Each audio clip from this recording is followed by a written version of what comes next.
Bismillahirrahmanirrahim. Assalamualaikum warahmatullahi wabarakatuh. Bagaimana kabarnya anak-anakku semua? Semoga kalian selalu berada dalam keadaan sehat walafiat ya. Apabila ada yang sakit, semoga diberikan kesembuhan oleh Allah Subhanahu wa taala. Oke, sebelum kita mulai belajar, alangkah lebih baiknya kalau kita berdoa terlebih dahulu. Berdoa menurut kepercayaan masing-masing di dalam hati. Berdoa mulai. Berdoa selesai. Oke, sebelumnya Ibu akan menyebutkan tujuan pembelajaran kita di bab ini. Dengan mempelajari bab yang ini, yang pertama, siswa diharapkan mampu mendeskripsikan konsep ilmu ekonomi. Yang kedua, mengidentifikasi inti masalah ekonomi, menjelaskan skala prioritas, dan menjelaskan kebutuhan dan alat pemuas kebutuhan. Ini hanya untuk di pertemuan yang pertama ya. Selanjutnya, materi konsep dasar ilmu ekonomi dibagi menjadi 8 indikator, 8 subbab. Yang pertama, ada pengertian ilmu ekonomi, inti masalah ekonomi, skala prioritas, kebutuhan, dan alat pemuas kebutuhan. Ini materi kita hari ini. Selanjutnya, ada biaya peluang, prinsip dan motif ekonomi, pembagian ilmu ekonomi, dan ekonomi syariah. Materi kita yang pertama, pengertian ilmu ekonomi. Kata ekonomi berasal dari bahasa Yunani, yaitu oikonomia, yang artinya adalah manajemen rumah tangga. Nah, salah katanya adalah oikos dan nomos. Oikos itu artinya adalah keluarga atau rumah tangga. Dan nomos berarti peraturan, aturan, atau hukum. Jadi, oikonomia adalah aturan masyarakat sebagai hukum kodrat yang menetapkan rumah tangga yang baik. Seperti itu. Selanjutnya ada pengertian ilmu ekonomi menurut para ahli. Sebenarnya ada banyak pengertian ya dari berbagai ahli, namun di sini Ibu rangkum menjadi 6 ahli. Yang pertama adalah Adam Smith. Menurut Adam Smith, ekonomi adalah penyelidikan tentang keadaan dan sebab adanya kekayaan negara. Selanjutnya, menurut JBC, ekonomi adalah suatu kajian tentang peraturan yang bisa menentukan kekayaan. Menurut John Stuart Mill, ekonomi adalah ilmu praktis tentang produksi dan distribusi kekayaan. Selanjutnya, menurut Alfred Marshall, ekonomi adalah studi tentang umat manusia dalam usaha mengkaji bagian dari tindakan individu dan sosial yang paling dekat dengan pencapaian dan penggunaan kesejahteraan material. Ahli yang kelima, menurut Richard Gillespie, ilmu ekonomi adalah ilmu yang mempelajari pemanfaatan sumber daya yang langka untuk memenuhi keinginan manusia yang tidak terbatas. Dan selanjutnya, menurut Gregory Mankiw, ilmu ekonomi adalah studi tentang tata cara masyarakat mengelola sumber-sumber daya yang langka. Nah, selain 6 ahli tadi, ahli-ahli lain yang juga mendefinisikan ilmu ekonomi diantaranya adalah Penson, Lionel Robbins, Paul Samuelson, dan lain sebagainya. Nah, ini adalah ahli-ahli yang sudah kita sebutkan tadi ya, pengertian ilmu ekonominya. Yang pertama tadi ada Adam Smith, selanjutnya ada JBC, John Stuart Mill, lalu di sini ada Alfred Marshall, Richard Lipsy, dan Gregory Mankiw. Nah, selanjutnya kita masuk kepada materi inti masalah ekonomi. Coba kalian lihat gambarnya nih. Di sini ada tulisan, maaf oksigen habis. Ya, selanjutnya ada premium habis. Nah, berarti di sini kita kekurangan oksigen yang ada di tabung ya, dan kita juga kekurangan bahan bakar. Nah, kalau kita lihat dari pengertiannya, inti masalah ekonomi adalah kelangkaan. Berarti di sini contohnya pada saat COVID ya, banyak yang kekurangan oksigen, saturasi oksigennya turun sehingga membutuhkan oksigen yang seperti ini, oksigen di tabung, seperti itu. Dan karena banyaknya jumlah pasien yang mengalami kurang oksigen, makanya permintaan oksigennya bertambah, sedangkan em, supply-nya atau penawaran yang disediakan itu semakin sedikit, sehingga menyebabkan kelangkaan di masyarakat. Di sini juga ada premium ya, premiumnya langka. Nah, kelangkaan atau scarcity adalah kondisi di mana manusia memiliki sumber daya ekonomi yang terbatas untuk memenuhi kebutuhan yang tidak terbatas. Oke, selanjutnya, kelangkaan dapat disebabkan oleh beberapa hal. Antara lain, yang pertama, keterbatasan benda pemenuhan kebutuhan di alam. Jadi, tidak semua sumber daya alam yang dimanfaatkan untuk memenuhi kebutuhan manusia itu segera diperbarui, sehingga lama-kelamaan jumlahnya menjadi sangat terbatas. Jadi, ada sumber daya alam yang terbatas, yang dapat diperbaharui, dan ada yang tidak dapat diperbaharui. Contohnya nih, yang lama untuk diperbaharuinya adalah pembentukan minyak bumi ya. Dia itu butuh waktu yang lama hingga jutaan tahun. Jadi jumlahnya itu terbatas adanya di alam. Selanjutnya ada kerusakan sumber daya alam akibat ulah manusia. Contohnya banyaknya hutan yang gundul atau rusak akibat pembalakan liar maupun pembukaan lahan untuk perladangan atau perkebunan. Selanjutnya keterbatasan kemampuan, sorry ini tipe. Kebatasan kemampuan manusia mengolah sumber daya ekonomi yang ada. Jadi keterbatasan ini disebabkan oleh rendahnya penguasaan teknologi dan kurangnya modal seperti minyak mentah ya CPO. Jadi kita lebih ekspor bahan mentahnya nih. Seharusnya nilai jualnya akan lebih tinggi kalau kita bisa mengolahnya terlebih dahulu. Jadi ini kita ekspor bahan mentahnya, lalu kita membeli yang barang jadinya. Jadi kita otomatis rugi seperti itu. Jadi sebaiknya sumber daya manusia di Indonesia itu harus lebih meningkat lagi ya, supaya kita bisa mengelola sumber daya alam kita sendiri, seperti itu. Dan yang terakhir, peningkatan kebutuhan yang lebih cepat. Nah, jadi peningkatan jumlah manusia ini sangat cepat ya, sedangkan kebutuhannya itu tidak sebanding dengan jumlah kebutuhan, sehingga terjadi kelangkaan. Materi selanjutnya adalah skala prioritas. Salah satu cara untuk mengatasi masalah ekonomi yaitu kondisi di mana alat pemuas kebutuhan bersifat terbatas adalah dengan menetapkan skala prioritas. Kebutuhan yang lebih penting harus didahulukan pemenuhannya daripada kebutuhan lainnya. Ibu beri contoh, misalnya seperti ini. Jadi setiap minggu Cindy mendapat uang saku sebesar 500.000. Uang saku ini harus dapat memenuhi kebutuhan hidupnya, kebutuhan dia sehari-hari selama 1 minggu. Nah, kebutuhan dia sehari-harinya ini antara lain untuk transportasi, membeli keperluan sekolah, seperti buku, penggaris, pulpen, dan lain sebagainya, jajan, dan menabung. Nah, pada suatu pekan, Cindy mempunyai berbagai macam kebutuhan. Selain pengeluaran rutin, Cindy harus membeli buku baru. Selain itu, Cindy juga harus membeli kado ulang tahun untuk sahabatnya bernama Feby. Nah, untuk memenuhi semua kebutuhan itu, Cindy harus menentukan skala prioritas kebutuhan yang harus dipenuhinya. Berdasarkan skala prioritas, Cindy harus membuat daftar skala prioritasnya nih. Kira-kira apa ya yang menjadi prioritas utamanya Cindy? Menurut kalian apa? Dari transportasi, buku, jajan, tabungan, kado ulang tahun. Oke, yang pertama yang menjadi prioritas pertama itu adalah transportasi ya. Karena kalau misalkan nggak pakai transportasi, berarti sini kan lama ya sampai ke sekolahnya bisa-bisa terlambat. Itu skala prioritas dia yang pertama, prioritas dia yang pertama. Yang kedua itu buku untuk dia sekolah. Yang ketiga itu adalah kado ulang tahun untuk sahabatnya. Yang keempat untuk jajan.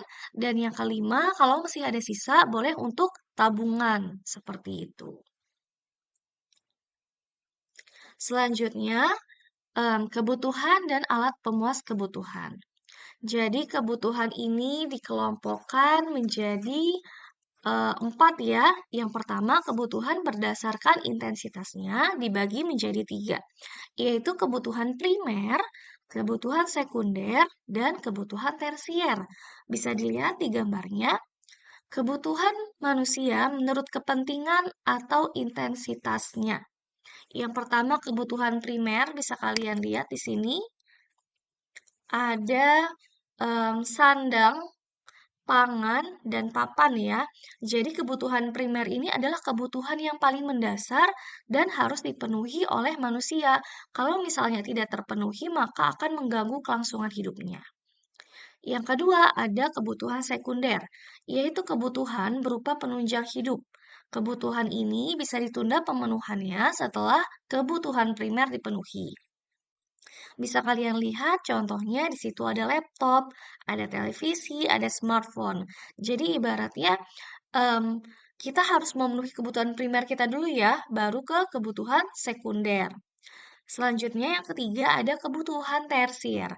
Kebutuhan yang berkaitan dengan usaha menciptakan atau meningkatkan harga diri, prestis atau gengsi. Biasanya digolongkan menjadi sebuah kebutuhan mewah. Jadi ini adalah kebutuhan akan barang-barang mewah untuk meningkatkan gengsi kita, meningkatkan harga diri kita. Contoh barangnya adalah mobil mewah. Kalau mobilnya biasa, itu masuknya kebutuhan sekunder ya. Nah, yang tersier ini adalah mobil mewah, berlian, rumah mewah, kapal pesiar, dan lain sebagainya. Selanjutnya, yang kedua, berdasarkan waktu pemenuhannya, kebutuhan dibagi menjadi dua, yaitu kebutuhan sekarang dan kebutuhan yang akan datang. Kebutuhan sekarang atau kebutuhan saat ini adalah kebutuhan yang tidak dapat ditunda pemenuhannya dan harus dilakukan saat ini juga. Contohnya, ketika kita sakit, kita harus segera berobat ya. Atau ketika kita lapar, kita harus segera makan.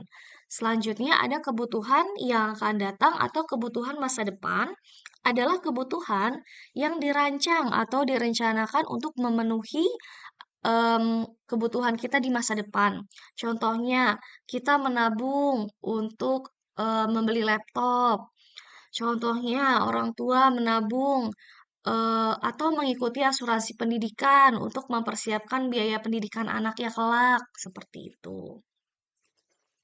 Selanjutnya, ada kebutuhan berdasarkan sifatnya dibagi menjadi dua, yaitu kebutuhan jasmani, ini yang sebelah kiri ya, kebutuhan jasmani, dan ada kebutuhan rohani.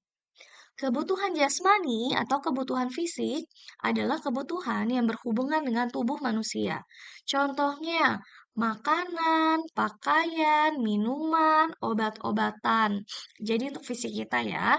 Selanjutnya, kebutuhan rohani adalah kebutuhan yang berhubungan dengan kejiwaan seseorang. Contohnya, kalian sebagai pelajar butuh motivasi untuk meningkatkan motivasi belajar kalian, atau kita butuh beribadah ya, siraman rohani, atau kita juga butuh rekreasi ya, butuh healing supaya otak kita refresh kembali. Jadi ini sifatnya untuk jiwa kita. Selanjutnya ada kebutuhan berdasarkan subjek yang membutuhkan. Yang pertama ada kebutuhan individu, yang kedua ada kebutuhan umum. Kebutuhan individu adalah kebutuhan yang berhubungan dengan berbagai individu yang berbeda. Contohnya, kalian nih sebagai siswa butuh buku pelajaran, sedangkan petani membutuhkan cangkul, traktor, benih, dan lain sebagainya.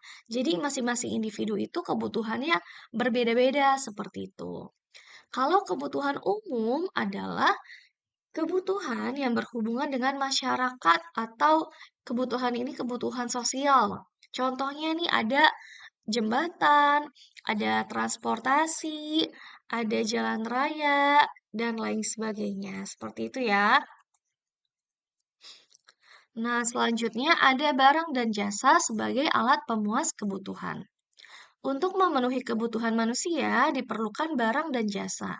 Barang adalah alat pemenuhan kebutuhan manusia yang mempunyai bentuk fisik, ada wujudnya. Sedangkan jasa adalah alat pemenuhan kebutuhan yang tidak berbentuk, tetapi bisa dirasakan manfaatnya. Contohnya, jasa itu seperti jasa perbankan ya.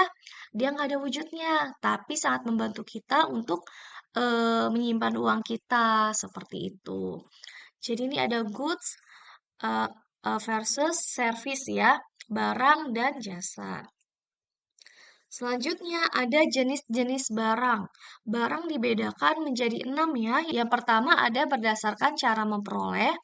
Yang kedua, berdasarkan kepentingan, berdasarkan cara penggunaan, berdasarkan hubungan pemakaian, berdasarkan cara pengerjaan atau proses pengolahan, dan yang keenam berdasarkan bentuk dan sifatnya. Oke nih, Ibu beri contoh nih ya. Yang pertama berdasarkan cara memperolehnya. Nah, di sini ada contohnya nih ya. Barang dibedakan menjadi dua. Yang pertama ada barang ekonomi dan barang non-ekonomi. Barang ekonomi adalah barang yang didapat dengan cara mengorbankan sesuatu untuk mendapatkannya. Kalau kita ingin membeli laptop, kita harus menukarkan uang kita dengan laptop. Jadi, ada yang harus kita korbankan. Tuh. Yang kedua, ada barang non-ekonomi atau barang bebas. Adalah barang yang bisa didapat tanpa pengorbanan atau biaya. Contohnya sinar matahari, air di sungai, oksigen di udara bebas ini. Tapi kalau oksigennya ditabung oksigen, itu masuknya ke barang ekonomi ya. Seperti itu. Selanjutnya ada barang berdasarkan kepentingan. Yang pertama adalah barang inferior. Yang kedua barang esensial, ketiga barang normal, yang keempat adalah barang mewah. Barang inferior adalah barang yang pemakaiannya dikurangi jika pendapatan bertambah, dan pemakaiannya ditambah jika pendapatan berkurang. Contohnya adalah bisa dilihat di sini contoh gambarnya ada tulisan KW. Ketika pendapatan kita bertambah, maka kita akan meninggalkan barang tersebut. Gitu.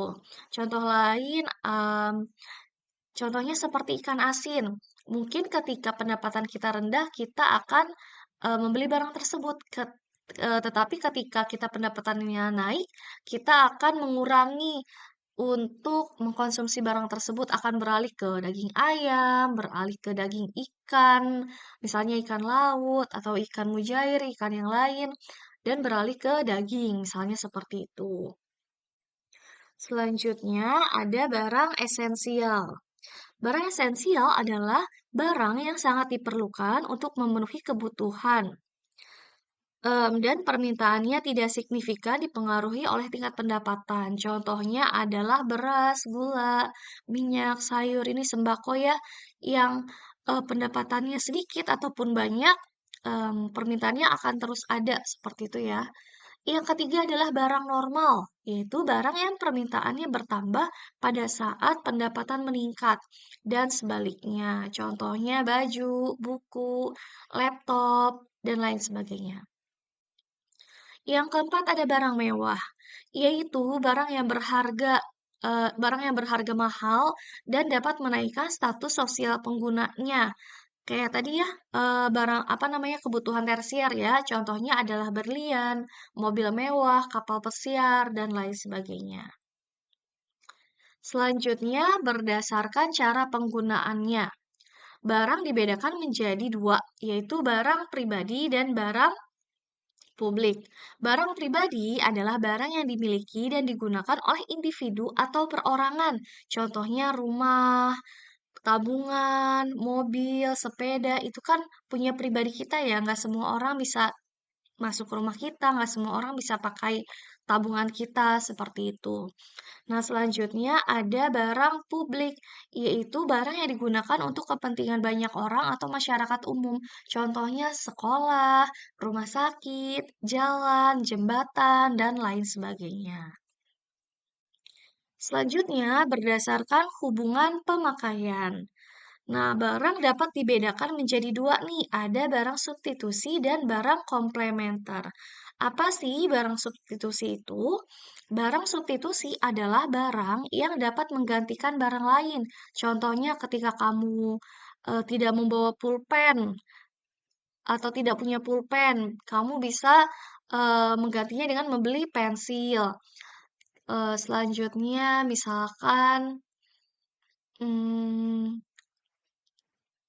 tidak ada sepatu, bisa digantikan oleh sendal, seperti itu ya. Terus yang kedua ada contoh barang, ada barang komplementer. Kalau tadi menggantikan, kalau barang komplementer itu adalah barang yang kegunaannya semakin bertambah jika digunakan bersamaan dengan barang lain. Seperti mereka itu saling melengkapi nih. Contohnya adalah teh dan gula. Akan lebih nikmat ya kalau kita minum teh pakai gula atau kemeja dengan dasi, sepatu dengan kaos kaki, mobil dengan bensin, dan lain sebagainya. Jadi intinya barang substitusi itu menggantikan, kalau barang komplementer itu melengkapi, yang kalau ada barang lainnya itu akan lebih eh, baik lagi pemanfaatannya, seperti itu. Selanjutnya, berdasarkan cara pengerjaan atau proses pengolahan. Barang dibedakan menjadi tiga, yaitu barang mentah, barang setengah jadi, dan barang jadi. Barang mentah atau bahan mentah adalah barang yang belum mengalami pengolahan. Contohnya ada ini ya, batang pohon ya, kayu gelonggongan nih ibaratnya. Nah, selanjutnya diolah menjadi barang setengah jadi menjadi papan-papan seperti ini.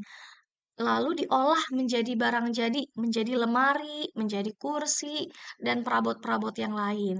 Seperti itu. Bisa juga barang mentahnya itu misalkan dari kapas ya, tumbuhan kapas, selanjutnya jadi benang, selanjutnya jadi kain, dan yang terakhir menjadi pakaian, menjadi spray, dan lain sebagainya.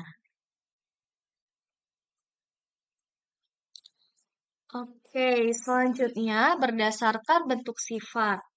Nah, berdasarkan bentuk dan sifat, barang dapat dibedakan menjadi barang tetap dan barang bergerak. Barang tetap adalah barang yang bersifat tetap dan tahan lama. Contohnya gedung, mesin pabrik, tanah, dan lain sebagainya.